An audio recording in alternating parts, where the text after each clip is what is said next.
चुनाव का दौर है और इस चुनाव के दौर में कई नई कहानियां सामने आती हैं। आज आपको कहानी सुनाते हैं वोटिंग की स्याही की।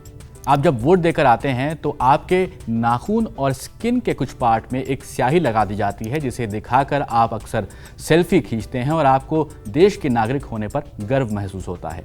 आपका एक वोट बहुत कीमती है, यह आपको हमेशा बताया जाता है। तो चलिए आपको ले चलते हैं चुनावी स्याही के सफर पर। मैं हूं आपके साथ सैयद सोबान, आप देख रहे हैं स्विच।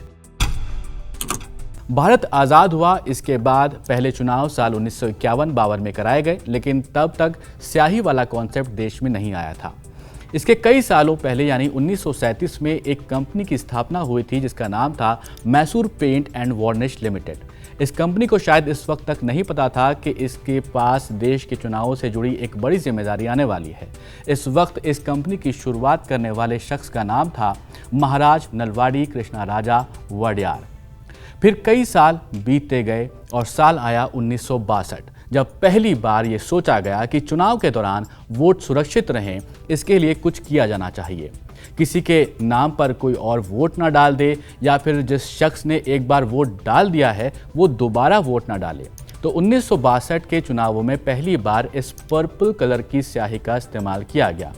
इस स्याही को इस्तेमाल करने के लिए सबसे पहला श्रेय इलेक्शन कमीशन के पहले चुनाव आयुक्त सुकुमार सेन को जाता है। वैसे आपको बता दें कि इस इंक को CSIR ने डेवलप किया था। इसके लिए नेशनल फिजिकल लेबोरेटरी यानी कि CSIR NPL नई दिल्ली में काम कर रहे साइंटिस्ट ने इसके लिए फॉर्मूला तैयार किया था। इसके बाद national research development corporation new Delhi ने इस फॉर्मूले को पेटेंट करवाया था। इसके बाद 1962 में इलेक्शन कमीशन ने law ministry, national physics laboratory और साथ ही साथ नेशनल रिसर्च डेवलपमेंट कॉरपोरेशन के जो कोलैबोरेशन के साथ यहाँ पर Mysore paints and varnish limited के साथ एक एग्रीमेंट किया। और सिर्फ यही एक ऐसी कंपनी है जो इंडेलेबल इंक बना सकती है और किसी भी कंपनी के पास इस इंक को बनाने का राइट नहीं है।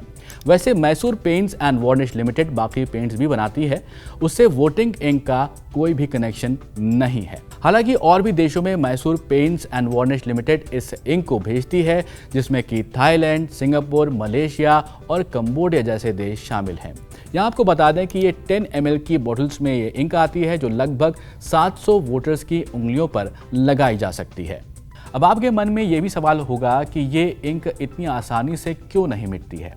इसको खास केमिकल से तैयार किया जाता है, जिसमें कि सिल्वर नाइट्रेट का इस्तेमाल होता है, जो लगभग 2 से 3 दिन तक वोटर की उंगली पर लगा रहता है और मिटता नहीं है। सिल्वर नाइट्रेट का यूज़ इसलिए किया जाता है क्योंकि ये पानी के कांटेक्ट में जैसे ही आती है उसके बाद ये काला रंग में कन्वर्ट हो जाती है और ये मिटती नहीं है। जब ये इंक वोटर की उंगली पर लगाई जाती है तो सिल्वर नाइट्रेट हमारे बॉडी में मौजूद सॉल्ट से मिलकर सिल्वर क्लोराइड बनता है। सिल्वर क्लोराइड पानी में आसानी से नहीं घुलता है और स्किन में लगा रहता है। इसे साबुन से धोने पर भी ये नहीं मिटती है। ये निशान तब मिटता है जब हमारी स्किन से धीमे धीमे सेल पुराने हो जाते हैं और वो खुद ब खुद हटने लगते हैं।